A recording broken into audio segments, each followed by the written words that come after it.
Tribun Bali Podcast.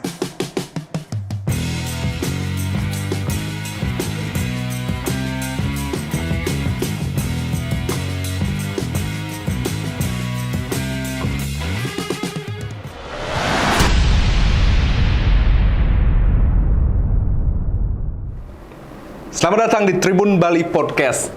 Akhirnya sosok yang ada di sebelah saya ini membawa saya kembali di sini setelah sekian lama vakum. Oh, Putu Eka Nur Cahyadi. Ya. Jadi sosok saya di samping saya ini itu adalah anggota DPR di Kabupaten Tabanan dari Dapil Marga dan Kediri. Dengan perolehan suara terbanyak di Bali. Untuk DPRD Kabupaten. Untuk DPRD Kabupatennya. DPRD Kabupaten, tapi di seluruh Bali suaranya terbanyak nih. Ya, mungkin itu yang... Berapa fixnya, angkanya nih, Kak? Untuk 2024 ini perolehan suara Tiang di angka 17.213. Untuk tahun 2024 ini. 2024 ini. Ini adalah periode beli yang untuk terpilih yang ketiga. Nah, dari pertama itu 2014 jadinya. 2014 berapa? 2019 berapa? Dan sekarang sampai di 17.000 sekian. Berarti dia mengawali untuk DPRD Kabupaten Tabanan di tahun 2014 itu sebagai newcomer itu di angka 10.313 suara kurang lebih. 10.300 sebagai newcomer pendatang baru waktu itu. Ya, waktu itu yang mungkin terbanyak di Dapil Grimarga karena juga ada senior newcomer incumbent waktu itu. Yaitu sebagai penghargaan sebagai salah satu kader termuda yang maju untuk di Kabupaten Tabanan dan mungkin Bali waktu itu untuk fraksi termuda. Jadi itu tentunya sebagai penghargaan sebagai salah satu anak muda lah yang didorong, Mas, karena umur waktu itu masih umur 30 tahun. 30 tahun. Umur 30 tahun sudah maju sebagai calon anggota DPRD dengan perolehan suara 10.372 ya. Habis itu ke 2019 Sungkara diberikan kesempatan maju lagi sebagai ketua PAC di Kecamatan Marga. Naik kembali terpilih kemarin dengan suara 15.173. Naik lagi. Ada kenaikan. Ya, padahal kita tidak pernah berpikir untuk harus naik seperti itu. Naiknya lagi 5.000 berarti ya. Jadinya. Cukup signifikan ya, suara itu. Ya, cuma fokus saja kemarin untuk membina wilayah binaan saja. Naik lagi 5.000. Kebetulan sebagai posisinya sebagai incumbent berarti waktu itu. Di angka 15.173 itu. Ya, dan sekarang naik ke 17.000.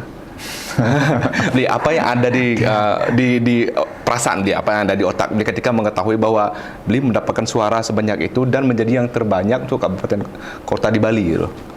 Jadi pertama sebenarnya sebuah kemenangan secara elektoral itu ya memang wajib karena bagaimanapun yang namanya sistem pemilu ini kita dihadapkan dengan dalam konsultasi pemilihan ini memang untuk bagaimana kita bisa dipilih, artinya menjadi bagian daripada anggota DPRD tentunya dengan pilihan masyarakat, dengan hitungan jumlah, karena dengan sistem apa yang disebut dengan sistem pemilu terbuka dengan memilih partai dan memilih nomor kan itu. Nah, dengan sekarang itu mungkin disebut dengan hitung-hitungannya kan jelas itu harus suara terbanyak itu mungkin dipastikan dapat menjadi calon terpilih. Jadi tentunya di sana menurut kita artinya ada sebuah tantangan sendiri bagaimana kita sebagai kader, sebagai wakil calon dari partai yang mengusung artinya untuk tentunya memberikan yang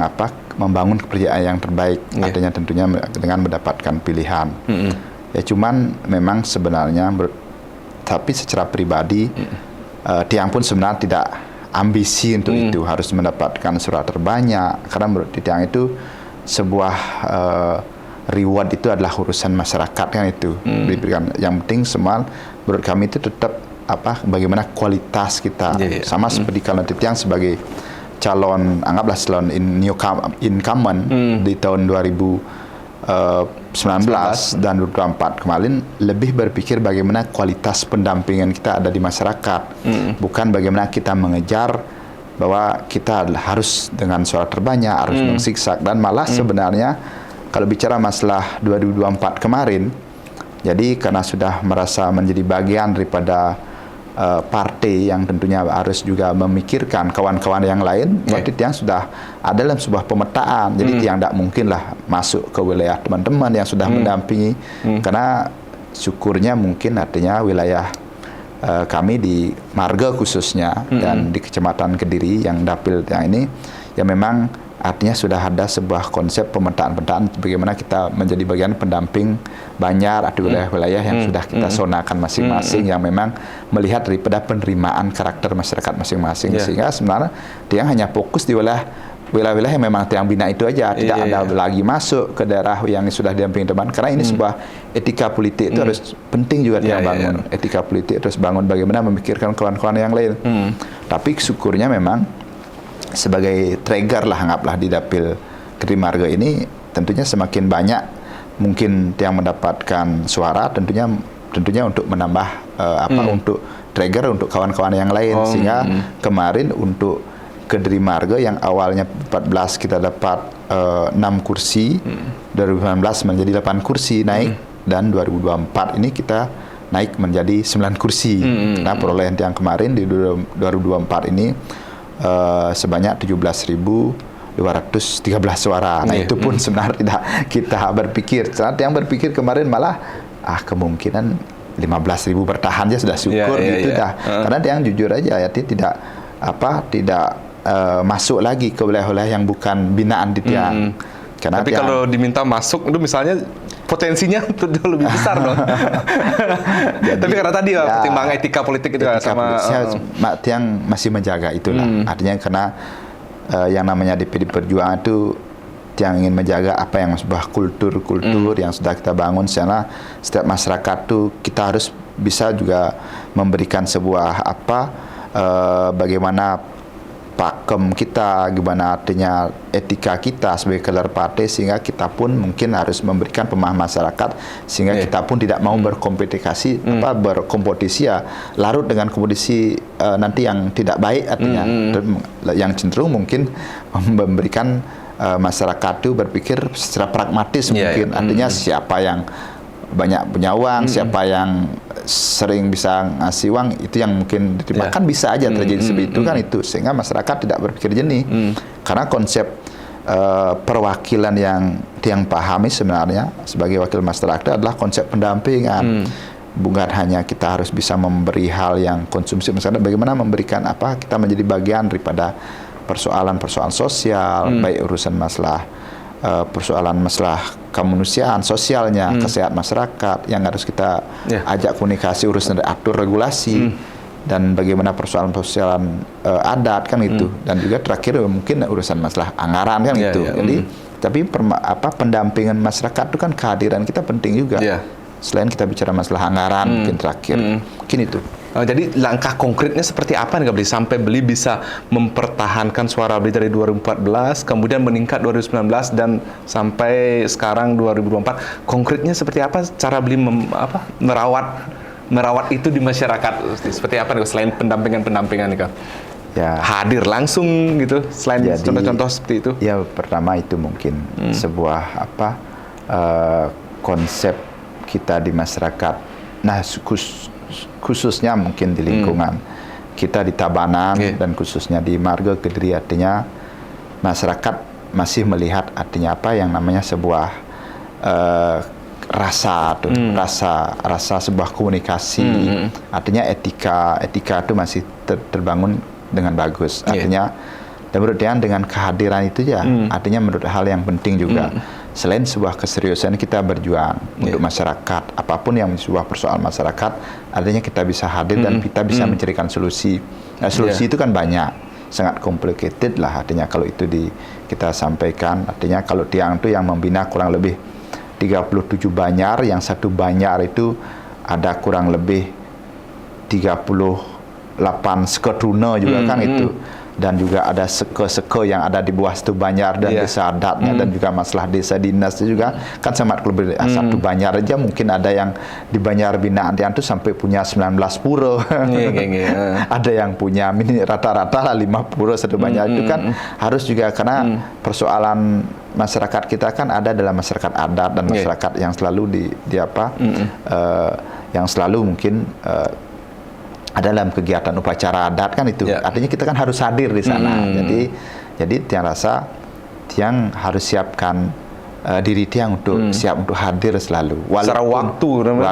Jadi memang tidak pernah mengukur. Maka orang bilang di DPR itu jadi kapan liburnya tak ada libur yang kecuali kita tidur aja mungkin. Tidur pun kadang-kadang kalau telepon berdering ya kita harus siapkan. Artinya telepon ini tidak bisa mati juga gitu. Jadi 24 jam ya? Ya harus 24 jam. Karena kalau mati ini cuma orang di rumah sakit nanti tidak dapat kamar gitu modelnya karena mereka ingin dibantu di fasilitas itu kan khawatir juga kita kan. Ya mungkin saya berpikir juga bahwa konsep pelayanan itu sangat penting. Sehingga itu yang akhirnya merawat hubungan beliau dengan pemilih-pemilih. Ya itu yang secara tradisionalnya terjaga seperti itu.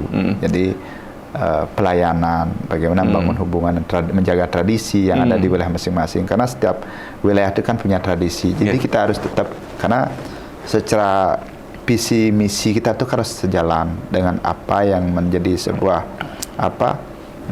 kearifan yang ada di masing-masing wilayah yang kita bina. Jadi yang terutama ya bagaimana menjaga tradisi yang sudah ada di masing-masing wilayah itu yang tetap yang jaga. Tidak mungkin membawa sebuah apa yang mungkin kebiasaan di Banjar A, di desa A, yang bawa ke desa B. Sehingga itu memang kita harus menjaga apapun yang ada di sana tapi bagaimana kita masukkan dalam konsep-konsep kekiniannya yang mungkin menjadi sebuah pemahaman masyarakat bahwa ini hal yang penting juga untuk bisa dirubah pelan-pelan untuk merubah mindset masyarakat untuk meringankan mereka. Ya, tentunya itu harus yang carikan artinya dalam konsep-konsep yang lain artinya. Konsepnya modelnya bagaimana beban masyarakat dalam konsep ngaben gitu modelnya. Jadi kita harus mensukseskan konsep ngaben massal yang dengan konsep ngaben massal ini yang memang masyarakat lebih ringan untuk menyelesaikan urusan masalah hutangnya terhadap leluhur disebut dengan Guru Reno itu. Nah sehingga kita serius lah dalam hal itu serius. Nah sungkara akhirnya kembali kepada yang di atas berarti yang jadi suara kita dijaga sampai di TPS. Ya syukurlah karena Kepemilu 2024 ini kan didentikkan dengan TSM kepada terstruktur sistematis masif kan gitu. Ya syukur ya artinya terjaga sampai TPS. Jadi yang khawatir kan itu kemarin. Tak tahu suaranya hilang kan gitu. Nah syukurlah linier kemarin. Yang istilahnya punya paket lah di masing-masing wilayah itu untuk kabupatennya Tiang, untuk provinsinya ada dan pusatnya ada dan sampai presiden sudah. Artinya konsep kita memberikan masyarakat bahwa kita akan siap melayani dari bawah kabupaten, provinsi, pusat itu ada yang ini yang jalan-jalan jadi. Nah sehingga itu yang Tiang selalu jalankan dan sungkara berserah kepada yang di atas. Jadi berikan sebuah angka seperti itu. Dan itu menurut saya sebagai penghargaan seperti sendiri walaupun mungkin sebagai kandidat calon yang tidak banyak uang lah kan itu. Artinya tapi minimal itu sebagai bukti bahwa kita sudah melakukan sesuatu yang terbaik untuk masyarakat gitu. Itu aja.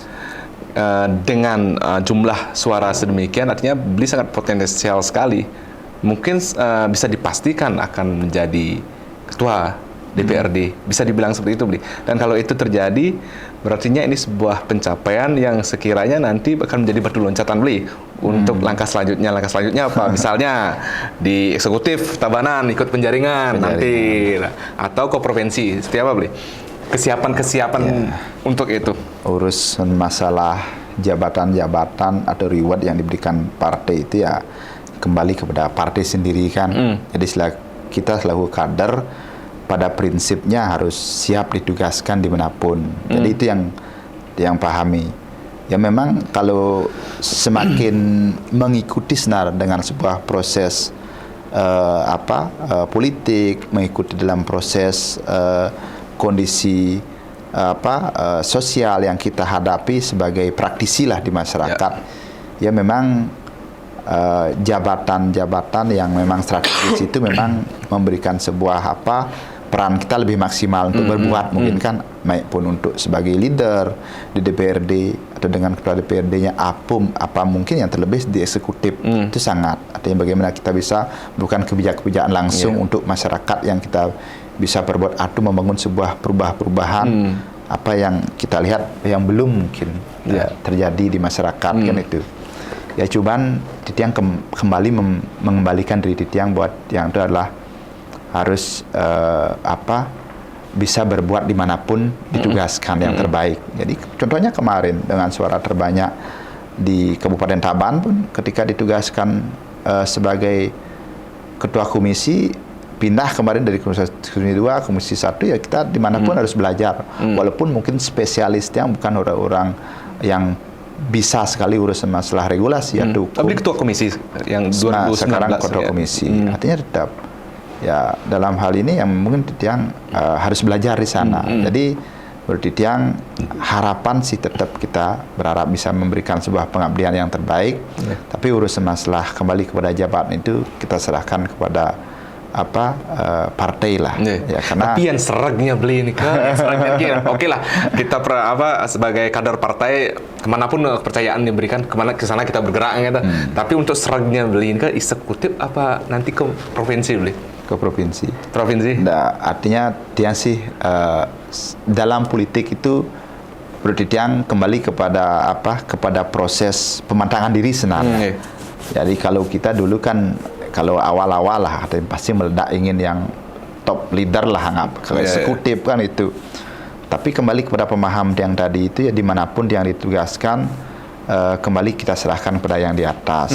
Ketika partai menugaskan, di atas mengizinkan, Tiang pun sianga apapun tugas itu dimanapun Tiang rasa itu yang terbaik. Artinya sekarang ketika kita sudah memberikan pengabdian yang terbaik kepada masyarakat sekaligus memberikan pengabdian kepada partai kan itu, kepada partai artinya sebagai kader partai, jadi kita serahkan penghargaan reward itu dimanapun kita tugaskan. Jadi kalau urusan masalah eksekutif nanti ya kembali kepada pilihan yang di atas juga selain partai atau apalagi Tabanan. Tabanan ini adalah bumi yang sangat sakral juga. Dengan bagaimana kita menjaga danau, menjaga hutan, menjaga laut dengan wilayah yang sangat strategis. Jadi sehingga siapapun yang memimpin Tabanan nanti adalah tentunya orang yang sudah diberikan restu oleh ide kan gitu. Nah kita harapkan ya tetap nanti kalau memang ada sebuah jalan ya kita pun berharap untuk bisa masuk ke masuk dalam kebijakan itu. Jadi maka kemarin Tiang berpikir mengapa kemarin belum ikut untuk dalam hal penjaringan kemarin kan tuh ikut penjaringan karena pertama kembali kepada masalah itu untuk urusan masalah eksekutifnya Tiang untuk Tabanan sendiri kepada PD Perjuangan Tiang ingin tetap menjaga apa yang disebut dengan kultur kita di PD Perjuangan. Jadi pertama yang melihat kultur di perjuangan ini ada sebuah konsep etika yang harus dibangun, ada sebuah konsep mungkin senioritas dan kultur pastinya konsepnya bagaimana pembangunan ini tidak boleh mandek dalam satu periode kan itu. Jadi kalau kemarin dorongan apalagi anak-anak muda kemarin Taban kita lihat di media sosial diberikan reward kemarin sebagai anak muda yang inovasi kan gitu. Karena kemarin ya banyaklah membuat inovasi dengan anak-anak muda juga di Tabanan ya mungkin didorong juga untuk masuk ke eksekutif. Tapi Tiang berpikir Tiang tetap untuk menjaga kultur itu dan tidak ingin berspekulasi juga. Walaupun mungkin artinya kita ikut dalam proses itu ya kalau memang walaupun kita tidak ikut mungkin dalam proses itu mungkin tapi kalau mungkin partai sudah menugaskan nanti ya kita kan tinggal bilang siap saja kan itu menurut dia. Nah untuk urusan masalah nanti jabatan kalau fokus kita di legislatif untuk berkarir nanti ke provinsi, nah Tiang pun menganggap itu adalah penghargaan juga yang terbaik, karena untuk bisa di provinsi atau mungkin tetap juga di legislatif Taban, menurut Tiang itu adalah hal penghargaan juga bisa, karena menurut yang terpenting kita masih bisa sebagai kader partai diberikan tugas, artinya selama kita masih diberikan tugas seperti sekarang, menurut yang udah reward, apalagi Tiang itu kan tahulah artinya tracknya juga dari anak bawah, bukan siapa-siapa, kan harus bersyukur bisa mewakili minimal 17.000 orang masyarakat, kan itu harus disyukuri itu kan, dari dulu siapa sih anak-anak yang juga artinya baru ngurus diri sendiri aja tidak jelas itu kan, itu harus disyukuri dulu kadang-kadang. Tapi ini menarik Bli, nah, kita tarik ke belakang lagi saat Bli muda, saat umur 30 tahun Bli, umur 30 tahun 2014 ini waktu menjadi newcomer ya. 10 tahun lalu berarti yang baru kerja di Tribun Bali, baru lulus kuliah, baru jadi jurnalis itu sama Yudi.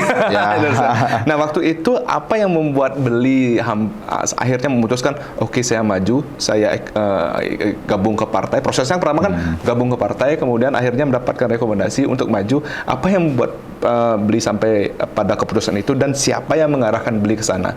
Siapa orang di balik Beli dulu? Siapa orangnya itu? Jadi untuk masuk dan memilih waktu itu untuk maju sebagai calon DPRD itu memang pilihan 2014 itu adalah pilihan yang sangat pilihan cukup berani bagi Tiang waktu itu, pilihan yang sangat menjadi sebuah momentum daripada hidup di Tiang. Jadi dalam waktu itu kerjanya apa Beli? Ada Beli kerjaan di luar? Sebelum, nah itu yang Tiang sampaikan, karena 2013 itu statusnya sebenarnya masih sebagai PNS. PNS ya, karena jadi PNS dulu. PNS. Jadi kalau PNS itu kan sebenarnya jabatannya udah pasti sampai pensiunnya umur 58 kan. Idaman masyarakat banget ya. Idaman masyarakat Indonesia ada kerjanya apa? PNS. Minimal lah kalau sekarang, kalau udah PNS minimal lah sudah jabatannya udah minimal eselon 2 lah kan gitu. Eselon 3 lah paling jelek. Nah, sehingga sebenarnya waktu itu memang pilihan yang cukup berani. Karena ketertarikan dalam dunia politik itu memang jujur aja yang ada dalam lingkaran keluarga politik juga, karena paman sudah sebelumnya maju di DPR Kabupaten sebelumnya, yang sudah sering melibatkan Tiang dengan kegiatan organisasi pemuda, khususnya saya partai yaitu Banteng Muda Indonesia. Karena melihat mungkin Tiang dulu aktif di pemuda juga, awalnya sebagai ketua Skoduno waktu umur 22 tahun itu sebagai ketua Skoduno. Jadi aktif. Kalau bicara masalah Skoduno itu kan memang Skoduno adalah sebagai wadah pembelajaran awal kita berorganisasi. Jadi sanalah kita melihat seorang pengurus Skoduno melihat bagaimana anlehnya menjadi pemimpin, apa dia memang suka berorganisasi di sana. Nah mungkin waktu itu ketua Skoduno, sebagai ketua Skoduno itu memang banyak sekali kan selalu berpikir untuk membuat hal-hal yang sifatnya besar, artinya kalau buat pengelolaan dana harus paling banyak dapat, membuat program-program yang memang apa yang belum dilakukan oleh Skoduno lain yang buat, sehingga memang ya artinya di sana yang merasa punya sebuah jati diri lah sebagai ketua organisasi. Jadi sebagai ketua organisasi di Banjar yang sendiri. Jadi menjadi diri, ternyata kita merasakan ada sebuah penghargaan, artinya bisa mengumpulkan teman, bisa artinya mengarahkan teman-teman untuk hal-hal yang baik, konsepnya ngotong raya di Puro, ada nanam pohon yang tentunya sekarang masih artinya bisa dimanfaatkan kan itu untuk berbuat untuk lingkungan dan untuk bicara masalah untuk masyarakat adat dan untuk bikin sesama kita. Ternyata sebagai ketika masuk mulai dari organisasi Skoduno itulah mungkin mulai ketertarikan dia dalam hal urusan hal-hal yang sifat organisasi dan mengarah pada hal yang politik. Kenapa saat itu sudah statusnya PNS-nya? Waktu Skoduno belum masih pemuda waktu itu. Jadi waktu itu umur 26 tahun itu sudah mulai masuk ke dunia saya partai. 24 tahun. 24 tahun sudah saya partai. Awalnya saya buat LSM malah. LSM, jadi Lembaga Swadaya Masyarakat itu karena Skoduno aktif, jadi kan ini ada kegiatan-kegiatan yang memang artinya yang ikuti juga kegerak-gerakan di partai, kegerak-gerakan di secara praktisi masyarakat yang memang harus mungkin ikut memanggil kita untuk terlibat secara langsung dalam kegiatan-kegiatan kebudayaan yang cukup luas Tabanan. Sehingga di waktu itu dalam konsep membangun konsep jiwa pendampingan di masyarakat yang membuat LSM yang namanya LSM Balanusa. Dan juga itu khususnya urusan bicara masalah konsep-konsep PAM Swakarsa juga. Dan juga terakhir juga buat LSM namanya LSM Galang Hati untuk masalah-masalah pendampingan anak yang kena kasus narkoba, juga urusan masalah yang kena HIV/AIDS itu. Nah, itu yang sehingga kita merasakan mendapatkan fasilitas juga. Jadi dengan kebijakan politik waktu itu ada bupatinya dari PD Perjuangan, ada DPRD-nya kebetulan. Siapa waktu itu bupatinya? Pak Adi Wiratamo. Ada paman sebagai DPRD, terus difasilitasi dibantu untuk bisa berbuat untuk orang banyak. Ya, sejak saat itulah beli dekat dengan sekarang itu waktu partai, itu setelah itu berjalan akhirnya diminta sebagai ketua SEAP partai. Karena SEAP partai itu kan punya organisasi kemudaan. Nah, salah satunya yang eksis waktu SEAP partainya adalah Banteng Muda Indonesia. Jadi itu pun yang tidak berpikir untuk sebagai ketua SEAP partai karena harus jadi calon kan gitu. Maka artinya bagaimana SEAP partai itu bisa menjadi pendamping dari kegiatan-kegiatan kepemudaan yang ada di Tabanan. Karena SEAP partai ini enak, kita masih PNS, itu kan tidak masalah. Waktu itu SEAP partai itu tidak masalah, artinya kita masih PNS. Jadi di kita masih aman bicara masalah tidak langsung bicara masalah partai, tapi urusan komunikasi dengan orang-orang yang memegang pekerjaan politik itu bisa kan itu dengan bupatinya, dengan DPRD, sehingga adalah peran-peran sehingga waktu itu yang sebagai ketua BMI itu Banteng Muda Indonesia. Ketika diperankan sebagai masyarakat, kita bentuk itu Yoano BMI itu sampai di tingkat Banjar. Jadi dari 133 desa yang ada di Banjar di Kabupaten Tabanan itu, jadi semua terbentuk kader-kader BMI-nya. Dan itu yang membuat mungkin senior-senior di Tiang, paman sendiri mungkin menganggap Tiang bukan tidak tahu, kayaknya ini melihat tidak boleh, mungkin tidak anggap setengah-setengah lagi organisasi ini sudah tidak. Nah, di sanalah mungkin senior mungkin melihat yang harus mengambil pilihan untuk masuk ke dunia politik. Sehingga gimana pergejolak ngelatih saat beli sudah PNS kemudian akhirnya memutuskan untuk maju kan gambling ya. Ya, waktu itu umur 30 tahun itu jujur aja ya jiwanya masih meledak-meledak lah dikit. Artinya kalau dihadapkan dengan sebuah tantangan kan selalu malah waktu itu berpikir sebagai PNS, mohon maaf ya. Artinya PNS itu kan kalau kita memang bisa berbuat juga untuk orang banyak kan sebenarnya. Cuman dari sendiri itu yang melihat tampaknya ketika kita masuk ke dunia politik tampaknya bisa lebih akan merasakan apa yang menjadi diri kita untuk bisa berbuat lebih untuk menjadi kehidupan sosial masyarakat kan itu. Sehingga menurut yang memang sudah punya pilihan untuk masuk dunia politik. Cuman karena waktu itu kita mendapatkan pengangkatan 2008 waktu itu. 2008 sebagai PNS. Jadi karena dapat durian runtuh sebenarnya itu. 2008 naik sebagai PNS itu kan tidak bisa ditolak juga kan. PNS kita ikuti saja dulu. Akhirnya 3 tahun 4 tahun hampir, akhirnya 2013 dia harus memilih. Jadi mundur. Yang berat itu bukan urusan dia sih sudah siap. Jadi orang sekitar. Karena sudah bukan hanya merasa percaya diri, karena sudah sudah merasa didukung juga oleh masyarakat yang selama ini kita dampingi dalam gerak-gerakan sosial juga.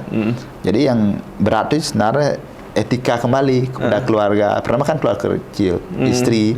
Terutama kepada kalau orang tua Tiang sendiri sebenarnya tidak masalah karena sudah lingkungan keluarga politik juga kan, karena paman yang berarti keluarga mertua.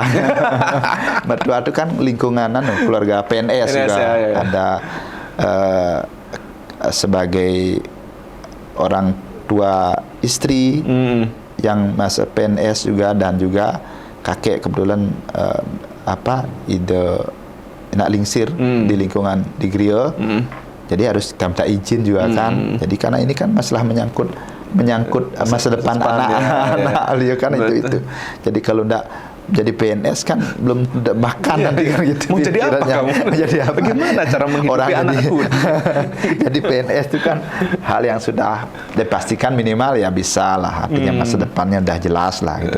Orang sekarang berharap jadi PNS ini kok ditinggalkan. Nah, meyakinkan itu yang penting. Jadi prosesnya itu nggak sekali ya? Nggak sekali, harus Berkali-kali pelan-pelan. Kita ngobrol, meyakinkan.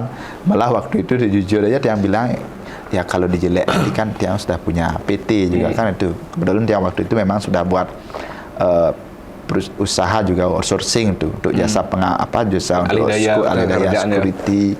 Jadi minimal ya itu gambaran kita.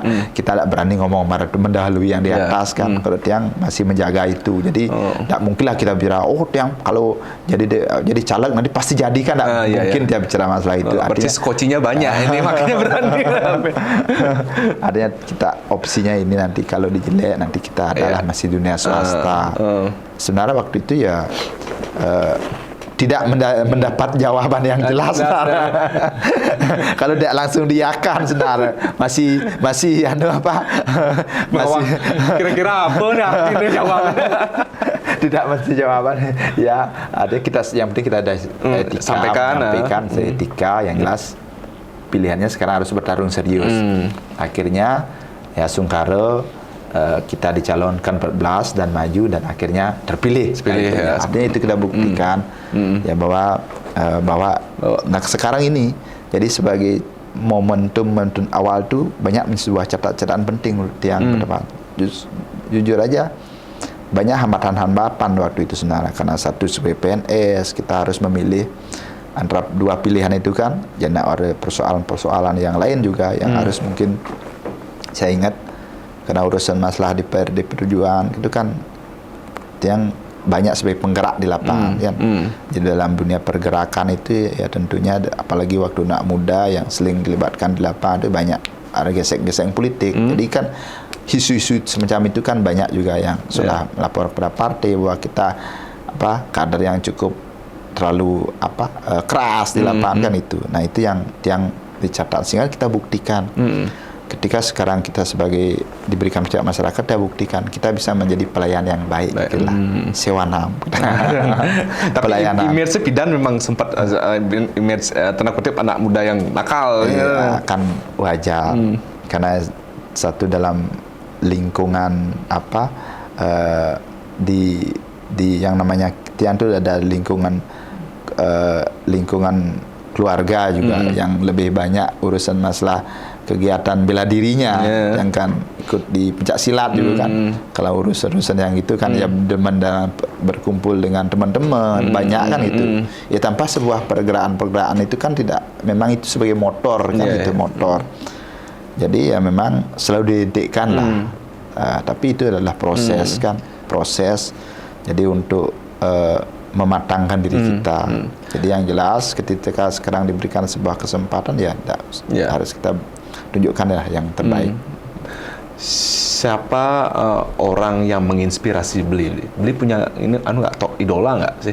Kalau misalnya di lingkungan terdekat siapa? Terus kalau untuk tokoh-tokoh lainnya itu siapa? Kira-kira sampai langkah Beli sejauh ini ya serius dalam hal politik gitu. Ya.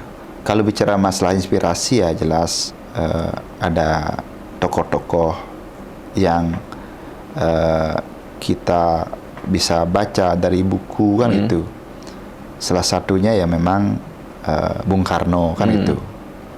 Dan mengapa Bung Karno itu memang melekat sekali dalam diri Tiang. Jadi Tiang kebetulan membaca buku Bung Karno itu waktu dari SMA itu pada saat dimana Tiang merasa ada sebuah pergolakan dalam diri kan itu dalam sebuah proses masa, artinya pernah lah sebagai anak muda kan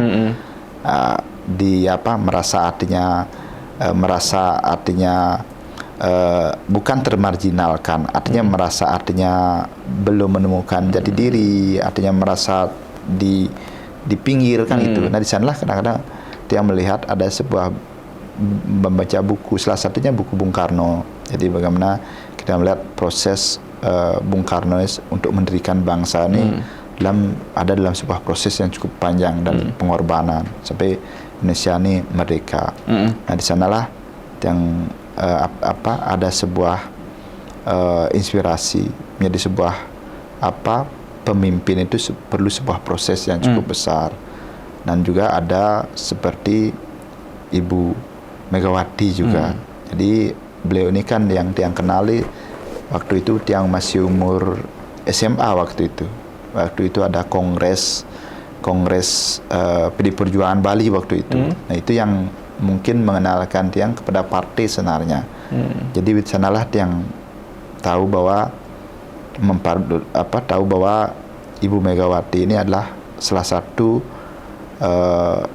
tokoh yang mungkin ditunggu-tunggu sebagai sebagai simbol waktu itu perubahan dari Orde Baru ke Orde Reformasi. Ternyata Ibu Megawati ini adalah salah satu tokoh proklamator yang memang sebagai tokoh yang didikkan dengan tokoh yang ditindas pada saat Orde Baru, ditekan ketika memegang partai, dan tidak sebagai sebagai tokoh anak tokoh proklamasi. Jadi ini salah satu tokoh-tokoh inspirasi. Kalau urusan masalah mentor secara langsung ya tentunya yang banyak punya senior yang harus yang dengarkan. Jadi dia sedang mendengar. Kalau orang bicara itu sedang mendengar. Jadi dengarkan dulu mungkin. Jadi kita mana yang bisa kita jalankan itu. Jadi yang banyak lah punya tokoh-tokoh. Jangankan senior-senior. Jadi kadang-kadang istri dan anak pun kadang-kadang bisa menjadi guru kita. Kadang-kadang anak tuh celetukan dia tuh, istri itu celetukannya dia tuh kita anggap juga pesan-pesan dari yang di atas juga. Jadi seperti istri itu yang mengingatkan sesuatu seperti seorang guru kadang-kadang, walaupun itu teman bertengkar, lebih banyaknya teman bertengkar gitu. Lebih banyaknya teman bertengkar sebenarnya. Tapi dalam suatu saat kita yang memahami sedikit urusan itu, karena titipan alam itu mungkin dari sana. Jadi hal keputusan yang penting, yang pilihan yang penting yang kita bangun dalam diri kita itu untuk menjaga diri kita bagaimana itu untuk sebuah perubahan. Jadi itu muncul juga dari istri dan kadang-kadang anak pun, anak saya yang kecil pun kadang-kadang bisa dia berpesan suatu hal yang kadang-kadang ya kita anggap sebagai guru. Ada yang konsepnya belajar dari siapapun. Jadi itu menurut yang adalah guru. Semuanya adalah guru. Ya. Okay. Terkait gini, beli kan saya anggap sebagai tokoh masih muda lah. Di umur segini sudah pada level pencapaian politik seperti sekarang ya. Terus bagaimana menurut beli peran politik daripada anak muda ya, terutama di dapilnya beli. Kalau saya lihat tuh Tabanan itu sebenarnya cukup hidup loh aktivitas pemuda yang lihat. Dia kan lumayan banyak punya teman Tabanan, teman kuliah. Ada kan kegiatan kayaknya kreatif nah itu kan tidak hanya kita bicara soal seni budaya tradisional ya, tapi hal-hal modern. Ada kelompok seniman gitu ngayu pameran, ada kelompok musik yang ngayu acara kentan beli. Kan menurut beli dan bagaimana cara beli mewadahi mereka gitu, dengan geliat mereka sekreatif itu. Jadi inilah anak muda sebagai pasar yang mungkin kan baik dari mengawali kemarin dari menjadi DPR pertama kan itu sebagai umur masih anak muda. Waktu itu masih ya disebutlah milenial kan itu. Dan sekarang sudah kolonial. Ya, milenial. Kalau sekarang udah ada dari X dan Z kan itu. Nah, ini yang memang sudah mulai ada jarak-jarak sedikit kan gitu. Kalau gitu dulu memang enak, artinya masih umur 30-an itu kita masih sebayanya kita ya Sekotruno dan yang masih anak muda sekali kan itu. Jadi urusan masalah generasi muda itu tetap yang lihat anak muda Tabanan itu adalah generasi muda yang aktif, kreatif dan juga tetap menjaga apa yang menjadi sebuah tradisi budaya yang mereka ada. Jadi khususnya pada circle atau lingkaran yang tiang sendiri. Jadi tiang menjaga itu bagaimana mereka menjaga tradisi, adat yang harus mereka tetap jaga bagaimanapun yang namanya kondisi sekarang, modernisasi sekarang kan kita tahu. Jadi sehingga Sekotruno itu wajib bagaimana dia ngatur raya dalam konsep kesenian itu tetap terjaga dalam konsep menggambel. Nah, dalam konsep-konsep potensi modernisasi, artinya kreatif seperti sekarang itu yang tetap harus mewadahi juga. Jadi sehingga dalam konsep kreatif itu ya kita bangunlah, artinya bagaimana memberikan ruang pada mereka secara bebas, kontras apapun yang ada di Tabanan secara umum, ya tetap yang harus dengarkan. Sekarang kita bicara masalah e-sport, karena itu menjadi sebuah fenomena sekarang, itu menurut yang serius harus ada di sana. Jadi yang lihat hal itu menjadi wadah yang positif. Jadi jangankan urus masalah e-sport yang mungkin ada ranah olahraganya, hal-hal yang lain layang-layang mungkin yang ada di sana juga yang membuat dulu yang namanya Pelangi Tabanan, kelang e-sport dan dulu mengawali urusan anak muda suka dia yang namanya olahraga bela diri, yang mengawal juga sana. Nah itu semuanya. Nah sehingga yang melihat komunitas apapun ada di Tabanan, dan dia harus ada di sana, dia harus ada di sana.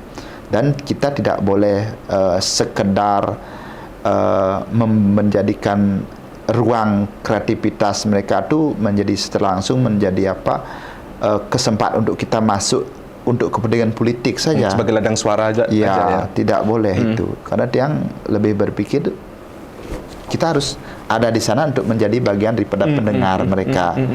Jadi kalau memang kita diperlukan, kita wajib untuk ikut berdiskusi. Kalau memang kita hanya dibutuhkan untuk hadir, untuk melihat bagaimana, kan kita berpartisipasi itu tidak mesti harus memberikan sesuatu langsung. Mereka anak muda itu sebenarnya ingin mendapatkan panggung aja sebenarnya, untuk diketahui, dengarkan apa yang sebuah potensi. Kalau ada anak muda yang salah satu kita bantu pinter yang namanya melukis, gambar-gambar dengan kita fasilitas juga dengan namanya seni dengan tab itu, ya itu luar biasa. Jadi luar biasa itu kita fasilitasi juga. Nah urusan masalah bagaimana yang harus memberikan ruang itu selalu yang pikirkan. Seperti dulu dalam konsep parade, konsep festival itu selalu menjadi branding yang dianggap harus dibuat untuk memberikan panggung pada mereka. Kalau dulu yang buat yang namanya lomba kreativitas anak muda dalam edukasi pengelolaan sampah dalam bentuk video kreatif, itu dianggap itu adalah merupakan konsep kreatif yang harus mendukung juga program pemerintah yang menggagas.